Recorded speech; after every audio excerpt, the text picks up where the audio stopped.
আমার মামি ছিলেন অসম্ভব সুন্দর।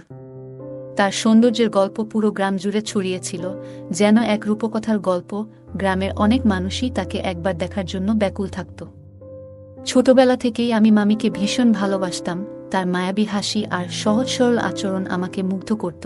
মামি যখন আমাদের বাড়িতে এলেন, তার হাসির আড়ালে লুকিয়ে থাকা গভীর বিষণ্ণতা আমি বেশ কিছুদিন পরেই বুঝতে পারলাম। মামি প্রায় চিন্তিত আর উদাস থাকতেন। একদিন সাহস করে জিজ্ঞাসা করলাম, মামি, আপনি কি এখনো মামার সাথে আগের মতো ভালো সময় কাটান? মামি হালকা ম্লান হাসি দিয়ে বললেন, আসলে কি বলবো, আমার বিয়ে হয়েছিল একজন বয়স্ক মানুষের সাথে। তখন আমি মাত্র 22 আর তোমার মামা 40। আমাদের মধ্যে কোনো মিল ছিল না। আমার পরিবার তার আয় দেখে বিয়ে দিয়েছিল।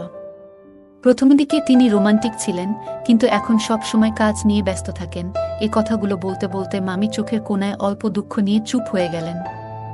আমি তার হাতটা ধরে মৃদু হেসে বললাম, মামি, আপনি কেন দুঃখ করেন? আপনার পাশে এই ভাগনা তো আছেই। আপনার হাসি ফিরিয়ে আনতে আমি সব সময় প্রস্তুত। মামি আমার দিকে তাকিয়ে একটু হেসে বললেন, তুমি সত্যিই খুব মিষ্টি। সেই মুহূর্তে তার হাসি যেন একটু হলেও প্রাণ পেল, আর আমার মনও ভরে উঠল। তারপর আমি বললাম, মামি, একবার সুযোগ দিয়ে দেখেন। আমার এই কথা শুনে মামি একটু লজ্জা পেয়ে নিচের দিকে তাকালেন। তারপর আমি মামিকে এই গল্পটা আমার স্কুল জীবনের। একবার মামার বিয়ের জন্য আমরা নানির গ্রামে গিয়েছিলাম। গ্রামের সুন্দর পরিবেশ আর জমজমাট বিয়ের আয়োজন আমাকে মুগ্ধ করেছিল। আমি খুবই উৎসুক ছিলাম মামিকে দেখার জন্য। বিয়ের আগে মামির ছবি দেখতে চেয়েছিলাম, কিন্তু তখন মোবাইলের প্রচলন ছিল না। মামা বললেন, নানির কাছে ছবি আছে, গিয়ে দেখো। নানির ঘরে গিয়ে দেখি বাবা মা মামির ছবি দেখছেন। আমি ছবিটা হাতে নিয়ে তাকাতেই অবাক হয়ে গেলাম। মামা ছিলেন 40-এর গম্ভীর, সাধারণ চেহারার মানুষ, আর মামি মাত্র 22 বছর বয়সী, সদ্য স্নাতক পাস করা, অপূর্ব সুন্দরী। তার রূপ যেন চাঁদের আলো ভেজা একটি ফুল।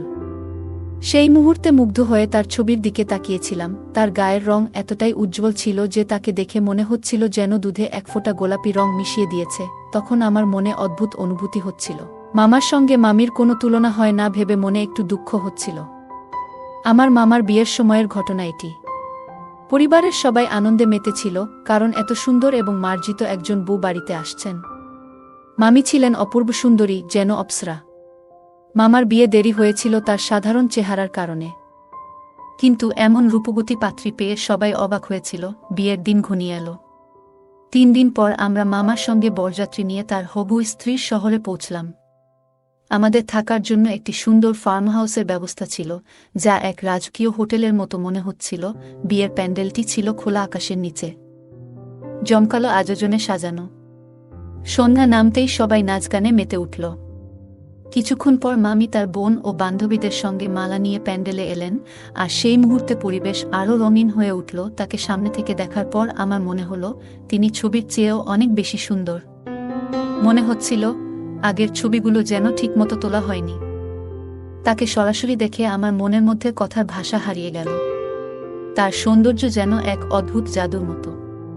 পুরো বিয়ের অনুষ্ঠানটি আমাদের সবার জন্য একটি অবিস্মরণীয় অভিজ্ঞতা ছিল। আমার মামার বিয়ের সময় আমি তার সৌভাগ্য দেখে অবাক হয়ে যাচ্ছিলাম। তার বিয়ের আয়োজন এতটাই জমজমাট ছিল যে সবাই তার কপালের প্রশংসা করছিল। আমার মামা যেভাবে এমন একজন অসাধারণ রূপসী মেয়েকে জীবনের সঙ্গী হিসেবে পেয়েছিলেন, তা সত্যিই অবিশ্বাস্য মনে হচ্ছিল। আমি মনে মনে ভাবছিলাম, মামার কপাল এত ভালো হয় কিভাবে। মামার বিয়ে সম্পন্ন হলো এবং বরযাত্রী নিয়ে মামিকে বাড়ি নিয়ে আসা হলো। সবকিছু ঠিকঠাক চলছিল, কিন্তু সেই রাতটি ছিল বিশেষ, কারণ সেটি ছিল তাদের নতুন জীবনের সূচনার রাত। আমার ঘর মামার ঘরের ঠিক পাশেই ছিল। আমাদের ঘর দুটি মাঝখানে একটি পাতলা দেয়াল দিয়ে আলাদা করা ছিল। রাত গভীর হতে থাকল। আমি সারা রাত ঘুমোতে পারছিলাম না। মনটা খুব অস্থির ছিল। দেয়ালের দিকে কান লাগিয়ে কিছু শোনার চেষ্টা করলাম, কিন্তু দুর্ভাগ্যক্রমে কিছুই শুনতে পেলাম না। পরদিন আমরা সবাই মিলে মামির ঘরে গিয়ে গল্প শুরু করলাম। আমি সহজেই সবার সঙ্গে মিশতে পারি, তাই মামির সঙ্গেও দ্রুত বন্ধুত্ব হয়ে গেল। মামি হাসি মুখে আমার গল্প শুনছিলেন, আর আমিও তাকে মজার কাহিনী শোনাচ্ছিলাম। বিয়ের পর মামা মাত্র 2 দিনের ছুটি নিয়ে কাজে ফিরে গেলেন। তার অনুপস্থিতিতে আমরা কিছুদিন মামার বাড়িতে থেকে তারপর নিজেদের বাড়িতে ফিরে এলাম। কয়েক বছর পর মোবাইল ফোনের যুগ এলো। মামা মামি তখন শহরে থাকতেন, তাদের 2 সন্তানও হয়েছিল। ফোনে যখনই মা তাদের সঙ্গে কথা বলতেন, আমি মামির সঙ্গে কথা বলতাম। তিনি কখনো আমাকে ভুলতেন না। কলেজে ভর্তি হওয়ার পর প্রথম উপার্জনের টাকা দিয়ে একটি অ্যান্ড্রয়েড ফোন কিনলাম। সেদিনের আনন্দ ছিল অন্যরকম। একদিন কলেজে বসে হঠাৎ মামির কথা মনে পড়ে গেল। তাকে ফোন করতেই তিনি উচ্ছ্বাস নিয়ে বললেন, ওহ তুমি কেমন আছো? এতদিন পর মনে পড়ল। আমি হেসে বললাম, না মামি, এমন কিছু না। আমি তো সবসময় আপনার সঙ্গে কথা বলি। আসলে নতুন ফোন কিনেছি, তাই ভাবলাম এই নম্বর থেকে আপনাকে ফোন করি। মামি খুশি হয়ে বললেন, ওহ দারুণ, নতুন ফোন কে কিনে দিল? আমি উত্তরে বললাম, মামি, এটা আমি আমার উপার্জনের টাকায় নিজেই কিনেছি। এরপর আমি তাকে আমার কোচিংয়ের কথা জানালাম। তিনি খুব খুশি হয়ে আমাকে আরও উৎসাহ দিলেন। আমি মামা ও তাদের সন্তানদের খোঁজ নিলাম। মামি বললেন, তোমার মামা অফিসে আর বাচ্চারা স্কুলে। ছেলেটা এখন প্রায় 4 বছরের আর মেয়েটা মাত্র 1 বছরের। এরপর থেকে আমরা নিয়মিত কথা বলতে শুরু করলাম। আমি কলেজে থাকতাম আর মামি বাড়ির কাজ সামলাতেন। আমাদের কথোপকথন ধীরে ধীরে আরও ঘনিষ্ঠ হয়ে উঠল। কাজ শেষ হলে মামি আমাকে মিসড কল দিতেন আর আমি সময় পেলে তাকে ফোন করতাম। একদিন মামি হাসতে হাসতে জিজ্ঞাসা করলেন, তোমার কলেজে কত মেয়ে বন্ধু আছে? আমি মজা করে বললাম, কোথায় মামি, আমার কোনো গার্লফ্রেন্ড নেই। থাকলে কি আপনার সঙ্গে এত কথা বলতাম? মামি এই কথায় হাসতে হাসতে বললেন, তাহলে কি আমাকে গার্লফ্রেন্ড ভেবে কথা বলো? আমার মনে হয়েছিল উত্তর দিই, হ্যাঁ মামি, আমি তো অনেক দিন থেকেই আপনাকে গার্লফ্রেন্ড বানাতে চাইছি, কিন্তু আমি সেরকম কিছু বলিনি। তবে এরপরে মামি আমার সঙ্গে আরও বেশি খোলামেলা হয়ে কথা বলতে শুরু করলেন এবং আমিও তার সঙ্গে বেঁধে মজা করতে লাগলাম।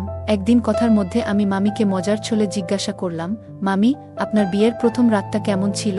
তিনি লজ্জা পেয়ে হাসতে হাসতে বললেন, সত্যি বলতে আমি কিছুই মনে করতে পারি না।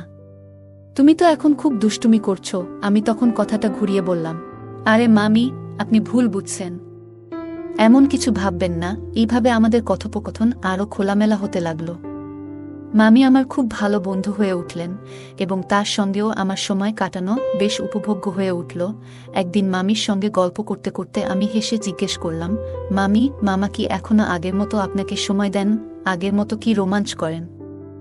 তিনি মলিন হাসি দিয়ে বললেন, আমার বিয়েটা এক বৃদ্ধের সঙ্গে হয়েছে। বাড়ির লোকেরা শুধু তার উপার্জনের দিকে নজর দিয়েছিল, বয়সের দিকে নয়। আমি তখন মাত্র 22 আর তোমার মামার বয়স ছিল প্রায় 40। আমাদের মধ্যে কোনো মিল ছিল না। প্রথমে তিনি একটু রোমান্টিক ছিলেন, কিন্তু এখন সব সময় কাজ নিয়ে ব্যস্ত থাকেন। মামির চোখে বিষণ্ণতা দেখে মনটা ভারী হয়ে গেল। আমি তাকে জিজ্ঞেস করলাম, আপনার বিয়ের আগে কেউ কি আপনাকে পছন্দ করত? তিনি কিছুক্ষণ চুপ থেকে বললেন, হ্যাঁ, গ্রামের এক ছেলে আমাকে ভালোবাসত। সে বিয়ে করতে চেয়েছিল, কিন্তু আমার পরিবার রাজি হয়নি। অন্য কাস্টের মধ্যে বিয়ে মানা ছিল। আমি মজা করে বললাম, তাহলে বাড়ির সঙ্গে ঝগড়া করেননি কেন? তিনি দীর্ঘশ্বাস ফেলে বললেন, সাহস ছিল না। হয়তো করতাম, তাহলে আজ জীবনটা অন্যরকম হতো। আমাদের কথাবার্তার ফাঁকে মামি আরও বললেন, তুমি তো আমার বয়সের কাছাকাছি, তোমার মতো একজনের সঙ্গে আমার জীবনটা অনেক সহজ হতো। তার কথায় যেন এক আক্ষেপ ঝরে পড়ছিল। আমি তাকে শান্ত করে বললাম, মামি, আপনাকে যদি একজন ভালো বন্ধুর মতো কিছু বলি, শুনবেন? তিনি বললেন, হ্যাঁ বলো। আমি বললাম, আপনার আশেপাশে ভালো কাউকে খুঁজে দেখুন, যে আপনাকে একটু সুখ দিতে পারে। তিনি ভয় পেয়ে বললেন, না না, এভাবে কিছু হবে না। যদি তোমার মামা জানতে পারেন, তাহলে তো বড় ঝামেলা হয়ে যাবে। কথা এখানেই শেষ হয়নি। এরই মধ্যে একদিন মামি জানালেন, মামা তাদের শহরের চাকরি ছেড়ে দিয়েছেন এবং গ্রামের দিকে ফিরে যাচ্ছেন। আমি মামার সঙ্গে কথা বললে তিনি জানালেন, ফ্যাক্টরির মালিক ব্যবসা ভালোভাবে চালাতে পারছেন না, তাই 1 মাসের অগ্রিম বেতন দিয়ে আমাকে বিদায় জানিয়েছেন। একদিন মামি জানালেন, তোমার মামা শহরের চাকরি ছেড়ে দিয়েছেন এবং গ্রামের দিকে ফিরে যেতে চান। আমি অবাক হয়ে বললাম, কিন্তু কেন?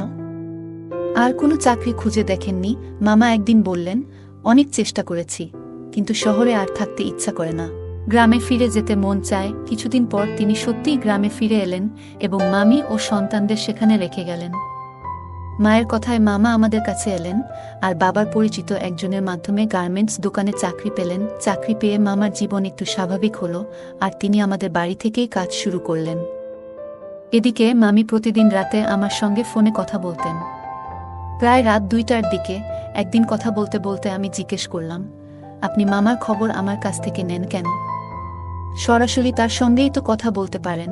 মামি হাসি দিয়ে বললেন, তোমার মামার তো সময় থাকে না, তাই তোমার সঙ্গে কথা বলেই মন হালকা করি। আমি মজা করে জিজ্ঞেস করলাম, আপনার রাতগুলো কিভাবে কাটে?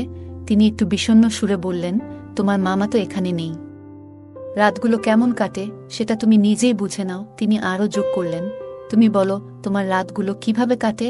আমি হেসে বললাম, আমি তো সিনেমা দেখি, মাঝে মাঝে গান শুনি, আর আজ তো আপনার সঙ্গে গল্প করছি। মামি হেসে বললেন, তাহলে আজ আর কোনো প্রোগ্রাম করনি? আমি বললাম, আপনার সঙ্গে কথা বলার জন্য আজ সব প্রোগ্রাম বাদ দিয়েছি। মামি হেসে বললেন, তুমি খুব মজার ছেলে। আমার সময়গুলোও যদি এমন কাটো। মামি একদিন ফোনে আমাকে বললেন, তুমি যদি কারো সঙ্গে মিশতে চাও তাহলে নতুন কাউকে সুযোগ দাও।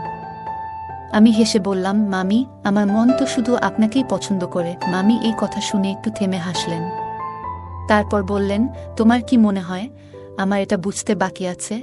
আমরা দুজনেই হাসতে হাসতে কথা শেষ করলাম এবং একে অপরকে শুভরাত্রি জানিয়ে ঘুমিয়ে পড়লাম। দুদিন পর মামার প্রথম মাসের বেতন হাতে এলো। তিনি সেটা আমার মায়ের হাতে তুলে দিতে চাইলেন, কিন্তু মা তাকে বোঝালেন, এখানে তো তুমি আছো, এবার তোমার পরিবারকেও এখানে নিয়ে আসো। বাচ্চাদের স্কুলে ভর্তি করাতে হবে, তাদের ভবিষ্যতের জন্য ভালো হবে। মামা কিছুক্ষণ চুপ থেকে বাইরে চলে গেলেন, মনে হলো কিছু ভাবছেন। তার যাওয়ার পর বাবা মায়ের উপর খানিকটা বিরক্তি প্রকাশ করে বললেন, মামা এখানে আছেন, তার উপর পুরো পরিবারকে আনতে বলছো, এটা আমাদের জন্য বাড়তি চাপ হবে। যদিও বিরক্ত ছিলেন, বাবা আর কিছু বলেননি।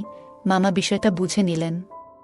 কয়েকদিনের মধ্যেই তিনি একটি ফ্ল্যাট ভাড়া নিয়ে পরিবারকে নিয়ে সেখানে উঠে গেলেন।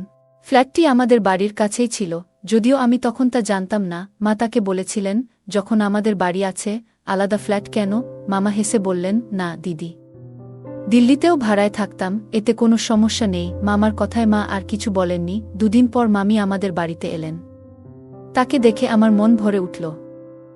আমরা একে অপরকে দেখে মুচকি হাসলাম, কিন্তু মামি আমাকে তেমন কিছু বললেন না, আর আমি নিজেও তার সঙ্গে খোলামেলা কথা বলার সাহস পেলাম না। মামি চোখের ইশারায় আমাকে একপাশে ডাকার চেষ্টা করলেন, তবে সেদিন কেন যেন আমার সমস্ত চঞ্চলতা হারিয়ে গিয়েছিল। মামি কিছুক্ষণ পরে চলে গেলেন, আর আমি ভেবেছিলাম তিনি হয়তো ঘুরতে এসেছিলেন এবং ফিরে গেছেন। সেদিন সন্ধ্যায় মামি আর আসেননি। আমি নিজের কাজে ব্যস্ত ছিলাম এবং বিষয়টি নিয়ে বেশি ভাবিনি। পরের দিন দুপুরে আমি বাড়ির ছাদে বসে পড়াশোনা করছিলাম। হঠাৎ মামি সেখানে এলেন। আমি বেশ অবাক হয়ে গেলাম এবং কিছুটা অস্বস্তি অনুভব করলাম। মনে হলো মামি কাল রাতে এখানেই ছিলেন, অথচ আমি তার সঙ্গে কথাই বলিনি। মামি মুচকি হেসে বললেন, তুমি ফোনে যেমন খোলামেলা কথা বলো, সামনাসামনি তেমন হতে পার না কেন? আমি লজ্জা পেয়ে মাথা নিচু করে বললাম, আপনার সঙ্গে কথা বলার সাহস পাই না। মামি হেসে বললেন, আরে আমি তো তোমার বন্ধু, আমাকে ভয় পাবে কেন? তার কথায় আমি ধীরে ধীরে স্বাভাবিক হয়ে উঠলাম। এরপর আমরা কিছুক্ষণ গল্প করলাম এবং সেই মুহূর্তগুলো সত্যিই আনন্দময় হয়ে উঠল। একদিন সন্ধ্যাবেলা বাড়ির ছাদে বসে আমি ফোনে কথা বলছিলাম। সেই সময় মামি উপরে এসে আমার দিকে তাকিয়ে মিষ্টি হেসে বললেন, ফোনে তো কত সুন্দর কথা বলো, সামনে এসে এত চুপচাপ কেন? আমি একটু হেসে বললাম, না মামি, তেমন কিছু নয়। মামি আবার হাসতে হাসতে বললেন, তোমার কথা কিন্তু বুঝতে পারছি না। আমি লজ্জায় মাথা নিচু করলাম। মামি আজ একটি কালো রঙের শাড়ি এবং হাতাকাটা ব্লাউজ পরেছিলেন। তার উপস্থিতি যেন চারপাশে এক ধরনের উষ্ণতা ছড়াচ্ছিল। আমি মামিকে দেখতে দেখতে গভীর চিন্তায় ডুবে গেলাম। মামি তখন আমাকে হালকা করে ধাক্কা দিয়ে বললেন, তোমার কি হয়েছে? এমন ভাব করছো কেন? আমি তৎক্ষণাৎ বললাম, না মামি, কিছু নয়। এরপর আমরা স্বাভাবিক কথাবার্তা শুরু করলাম। কিছুক্ষণ পরে আমাদের কথায় সেই হাস্যরস চলে এলো, যা আমরা কখনো ফোনে বলতাম। একসময় আমি সিডির দিকে তাকিয়ে দেখলাম আশেপাশে কেউ নেই। আমি মামিকে বললাম, আজ আপনি খুব সুন্দর লাগছেন। মামি মজা করে বললেন, তাহলে একদিন আমার ফ্ল্যাটে এসে দেখো কেমন লাগে। মামি এমন কথা বলায় আমি একটু অবাক হয়ে গেলাম। জিজ্ঞেস করলাম, ফ্ল্যাট কোথায়? মামি হেসে বললেন, একেবারে কাছেই। তারপর আমাদের কথোপকথন হালকা বিষয়ের দিকে মোড় নিল। সেদিনের ঘটনাগুলো আমার মনে অদ্ভুত এক স্মৃতি হয়ে রয়ে গেল। আমার মামা সম্প্রতি তার পরিবারের সঙ্গে একটি নতুন ফ্ল্যাটে উঠেছেন। শুনলাম মামা এটি ভাড়ায় নিয়েছেন। খবরটি শুনে প্রথমে কিছুটা বিষণ্ণ লাগল, তবে মামি হাসি মুখে বললেন, টেনশন নিস না, এটা ভালোই হয়েছে, ফ্ল্যাটে অনেক আরাম হবে। এই কথা বলে মামি হালকা ভঙ্গিতে নিচে নেমে গেলেন। মামির কথাগুলো আমার মনে বারবার ঘুরপাক খাচ্ছিল। আসলে মামিকে নিয়ে মজার ছলে বলেছিলাম, কিন্তু এখন তার কথাগুলোই যেন আমার মন জুড়ে বসে রইল। সারাদিন শুধু মামির কথা ভেবে চললাম। পরদিন সকালে আমি মামার নতুন ফ্ল্যাটে গেলাম। মামা এবং তার বাচ্চাদের সঙ্গে দেখা করে বেশ ভালো লাগল। মামা আমাকে দেখে খুশি হলেন। আমি হাসতে হাসতে বললাম, মামা, আগে জানালে ভালো হতো যে আপনি ফ্ল্যাট ভাড়া নিয়েছেন। মামা হালকা করে হাসলেন, কিন্তু কিছু বললেন না। কয়েকদিনের মধ্যে মামা সন্তানদের স্কুলে ভর্তি করালেন। পেশায় সেলসম্যান হওয়ায় সকালে বের হয়ে রাতে ফেরেন। একদিন মা বললেন, তোর মামির জন্য কিছু জিনিস পাঠাতে হবে, মামাকে ফোন করে জিজ্ঞেস কর। ফোনে মামা বললেন, আমি বাড়ি থেকে বেরিয়ে গেছি, তুমি মামির কাছে জিনিস দিয়ে এসো। মা আমাকে জিনিসগুলো দিলেন। আমি মামিকে ফোন করে জানতে চাইলাম তিনি বাড়িতে আছেন কিনা। মামি বললেন, হ্যাঁ, তুমি চলে এসো। মামিদের বাড়ি যাওয়ার প্রস্তুতিতে আমি খুব আনন্দিত হলাম। গোসল করে পরিষ্কার পোশাক পরে সকাল 10টার দিকে রওনা দিলাম। ফ্ল্যাটে পৌঁছে দরজার বেল চাপতেই মামি দরজা খুললেন। তিনি হাসি দিয়ে বললেন, এসো, কেমন আছো? ভেতরে নিয়ে গিয়ে সোফায় বসতে বললেন। কিছু স্ন্যাক্স আর ঠান্ডা পানীয় এনে বললেন, তুমি খাও, আমি একটু ফ্রেশ হয়ে আসি। জিজ্ঞেস করলাম, বাচ্চারা কোথায়? মামি হাসি দিয়ে জানালেন, স্কুলে গেছে, দুপুর 2টার আগে ফিরবে না। এরপর তিনি তার রুমের বাথরুমে চলে গেলেন। আমি বসে থাকলাম আর চারপাশটা দেখতে লাগলাম। বাথরুম থেকে পানি পড়ার শব্দ শোনা যাচ্ছিল। আমার মনে হচ্ছিল মামি গোসল করছেন, কিন্তু এ নিয়ে আমার মনোযোগ আরও কোথাও ঘুরছিল না। আমি ঠান্ডা পানীয়ের কাছে চুমুক দিয়ে অপেক্ষা করতে থাকলাম। কিছুক্ষণ পর বাথরুমের দরজা খুলে গেল। মামি বেরিয়ে এলেন, আর সারা ঘর যেন তার প্রিয় সুগন্ধিতে ভরে গেল। তিনি একটি কালো রঙের ব্লাউজ ও পেটিকোট পরেছিলেন। তার ভেজা চুলগুলো খোলা ছিল, যা তিনি ধীরে ধীরে শুকানোর চেষ্টা করছিলেন। আমি মামিকে দেখে হালকা হাসলাম। তিনি যেন আমার দিকে এক নতুন দৃষ্টিতে তাকালেন। তোমার মুড ভালো তো? বলে মামি মিষ্টি হেসে সোফার একপাশে বসলেন। আমাদের কথাবার্তায় গল্পের মন ঘুরতে থাকল। সেদিনের স্মৃতিগুলো আমার মনে গভীর দাগ কেটে রইল। মামি হেসে বললেন, তোমার মা বাবা কেমন আছেন? বাড়ির সবাই ভালো তো? আমি হালকা হাসি দিয়ে বললাম, হ্যাঁ মামি, সবাই ভালো আছে, সব ঠিকঠাক চলছে। আমরা এমনভাবে গল্প করতে করতে সময় কাটাচ্ছিলাম। হঠাৎ মামি খেয়াল করলেন আমি টেবিলের খাবারে হাত দিচ্ছি না। তিনি বললেন, কি ব্যাপার, কোল্ড ড্রিঙ্ক আর স্ন্যাক্স নাওনি? আমি হেসে বললাম, নিচ্ছি মামি। আর একটু পরেই মামি হঠাৎ বললেন, তুমি একটু আমার সাহায্য করো তো, আমার ব্লাউজের ফিতা খুলে গেছে, সেটি একটু ভালোভাবে বেঁধে দাও। এই কথা বলে তিনি আয়নার সামনে দাঁড়ালেন এবং আমাকে কাছে ডাকলেন। আমি একটু সংকোচ বোধ করলেও তার কথায় এগিয়ে গেলাম। আমি ফিতা বাঁধতে শুরু করলাম, কিন্তু মামি খুব কাছে থাকায় আমার মনোযোগ যেন এলোমেলো হয়ে যাচ্ছিল।